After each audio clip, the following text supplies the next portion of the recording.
انہی مقدس ترین صحابہ میں جن کے متعلق اللہ نے قرآن پاک میں متعدد آیات نازل فرمائی ہیں، ایک نام نامی اسم گرامی امیر المومنین سیدنا صدیق اکبر رضی اللہ تعالی عنہ کا آتا ہے۔ وہ سیدنا ابوبکر صدیق رضی اللہ تعالی عنہ جو میرے نبی کے سب سے پہلے خلیفہ بنے، اسلام کو ایسے حالات میں سنبھالا جب اسے سہارا دینے والا کوئی نہیں تھا، اور اسلام کو اس وقت قبول فرمایا جب کسی نے اسلام کی طرف دیکھا تک نہیں تھا۔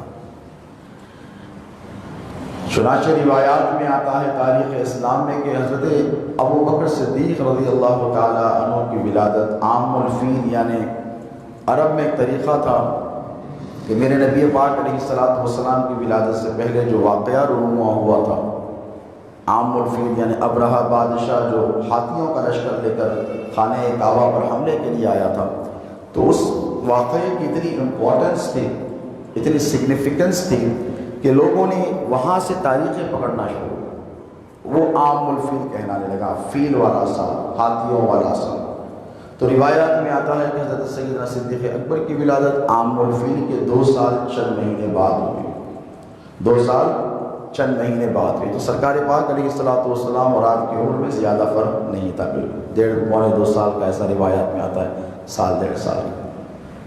مگر اللہ کا چونکہ صدیق اکبر انتخاب تھے، جس طرح میرے نبی پاک علیہ الصلوۃ والسلام کی حیات طیبہ میں اعلان نبوت سے 40 سال پہلے جو حضور کا مزاج تھا وہ اسلام آنے کے بعد بدلا نہیں، وہی مزاج برقرار تھا۔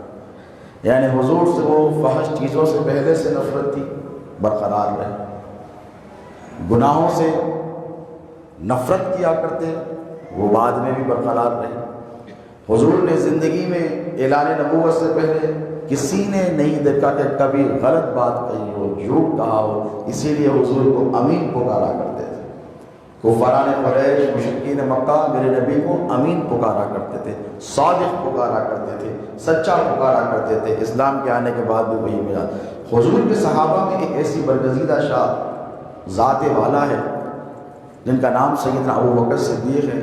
یہ بھی اسلام قبول کرنے سے پہلے بڑے حلیم تھے، حلم والے تھے، بردباری تھی، نیک تھے، نیکی مائل تھے، گناہوں سے بڑی بے رغبتی تھی، بت پرستی سے اجتناب کیا کرتے تھے، کفریہ کلمات ان کی زبان سے نہیں نکلتے تھے، اس لیے کہ اللہ نے ان کو پہلے سے ہی اسلام کے لیے منتخب کر کے رکھا تھا۔ چنانچہ امیر المومنین سیدنا صدیق اکبر رضی اللہ تعالیٰ عنہ خود ارشاد فرماتے ہیں کہ میرے نبی پاک علیہ الصلوۃ والسلام نے اعلان نبوت فرمانے سے پہلے کہ بڑے تاجر تھے، بزنس مین تھے، اور ابو بکر آپ کی کنیت تھی۔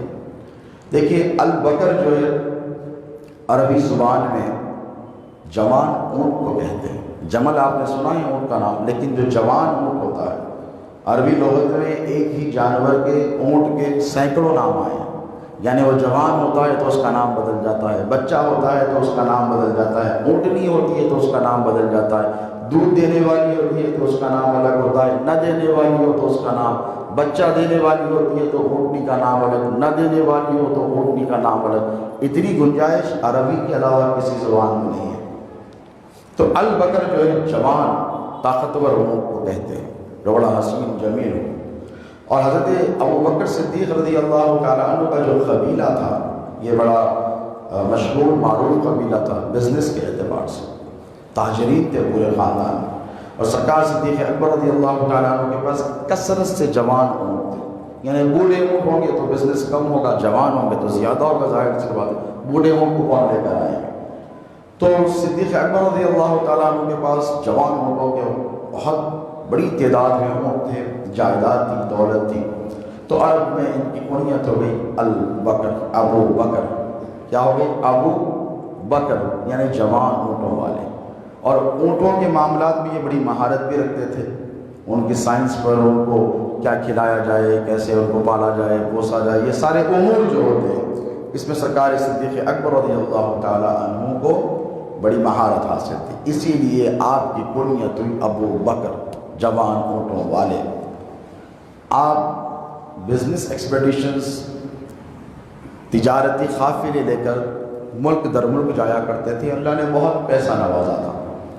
ایک مرتبہ شام میں آپ آرام فرما رہے تھے, ملک شام جسے آج کی زبان میں سیریا کہتے ہیں, وہاں پر آرام کر رہے تھے. آپ نے خواب دیکھا. ابھی میرے نبی نے اعلان نبوت نہیں فرمایا ہے مکے میں.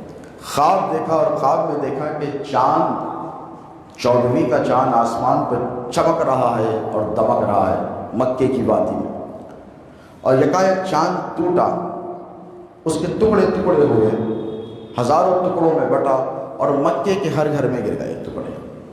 وہ روشن ٹکڑے مکے کے ہر گھر میں گرنے لگے, اور جب وہ ٹکڑے ان گھروں میں گرے تو وہ گھر روشن اس قدر ہوئے کہ 14ویں کے چاند کی طرح چمکنے لگے, جسے بقعہ نور کہتے ہیں, ایک دم لیومینس ہو گئے.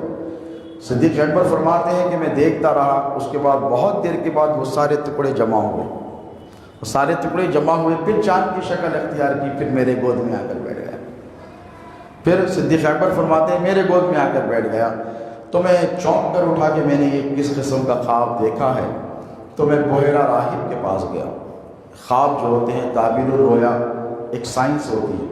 خواب حضور نے فرمایا نبوت کا 46واں حصہ ہے خواب, اس کی تعبیر ہوتی ہے. آپ نے دیکھا ہوگا بزرگوں کے پاس جا کر آپ میں نے یہ خواب دیکھا, اس کی تعبیر کیا ہے, مشائخ کے پاس جا کر علماء کے پاس جا کر پوچھتے ہیں. تو ٹھیک اسی طرح اس پہ تو ایک باضابطہ حضرت علامہ ابن سیرین نے ایک کتاب لکھی ہے تعبیر الرؤیا کے نام سے, جو بڑی مشہور و معروف اہل علم جانتے ہیں. تو صدیق اکبر رضی اللہ تعالیٰ عنہ جو اب تک ابو بکر ہیں سے, وہ بحیرہ راہب کے پاس گئے جو خوابوں کی تعبیر بتانے میں بڑا ماہر تھا. یہ سارا خواب سنایا کہ میں نے دیکھا کہ مکے کی وادی میں چاند چمک رہا ہے, پھر ٹکڑے ہوا, تمام گھروں پر گرا, تمام گھر روشن ہوئے مکے کے, پھر میری سارے جمع ہو گئے, چاند کا حالہ بنا, پھر میری گود میں آ کر بیٹھ گیا. تو انہوں نے کہا کہ تمہارا نام کیا ہے؟ تو کہا ابو بکر. تم کہاں سے ہو؟ کہا مکے سے. کون سا قبیلہ؟ کہا خریل. تو فرمایا مبارک ہو, جس چیز کا ہمیں انتظار تھا وہ وقت قریب آ گیا ہے, اب خاتم النبیین مکے میں جلوہ گر ہونے والے ہیں. اور فرمایا یہ خواب کی تعبیر یہ ہے کہ سب سے پہلے تم ان پر ایمان لاؤ گے, اور یاد رکھو تم ان کے نائب بننے والے ہو, تم ان کے وزیر بننے والے ہو, اور وہ جب دنیا سے جائیں گے تو تم ان کے منصب پر فائز ہوگے, جانشین بنائے جاؤ گے, نائب بنائے جاؤ. صدیق اکبر رضی اللہ تعالیٰ عنہ جیسے آپ نے پہلے ہی سن لیا, ایسا مزاج نہیں تھا کہ وہ دعوے پڑھ کر جا کے لوگوں کو بتا دیتے کہ میں نے ایسا خواب دیکھا. خاموش رہے, وقت کا انتظار کرنے لگے, کیونکہ مزاج میں حلم تھا, بردباری تھی, ٹھہراؤ تھا. تو اطمینان سے رہے. جیسے ہی میرے آقا علیہ الصلوۃ والسلام نے فاران کی چوٹی پر اعلان نبوت فرمایا تو سرکار صدیق اکبر رضی اللہ تعالیٰ عنہ چپکے سے آئے اور آ کر حضور کے پاس قریب بیٹھ گئے. اب دیکھیں یہاں پر ایمان لانے کا واقعہ. جیسے ہی آئے اور بیٹھے تو میرے نبی مسکرانے لگے, اور مسکرا کر حضور پاک علیہ الصلوۃ والسلام نے کہا کہ اے ابو بکر قریب آؤ. وہ قریب جب جا کر بیٹھے تو میرے نبی پاک علیہ الصلوۃ والسلام نے فرمایا کیا وہ خواب کی تعبیر ڈھونڈنے آیا ہے؟ وہ خواب جو انہوں نے ملک شام میں دیکھا تھا. میرے نبی نے فرمایا اے ابو بکر اب بھی کیا وقت نہیں آیا ہے؟ تو فرمایا یا رسول اللہ ہاتھ بڑھائیے. میرے آقا صلی اللہ علیہ وسلم کے سینے سے پڑ گئے, چشمان مبارکہ کے درمیان میرے نبی کو بوسہ دیا کہ ابھی وہ آئے ہی تھے خواب بتانے کے لیے, لیکن نبی پاک علیہ الصلوۃ والسلام نے ان کے دل کا حال ان خود کو بتا دیا.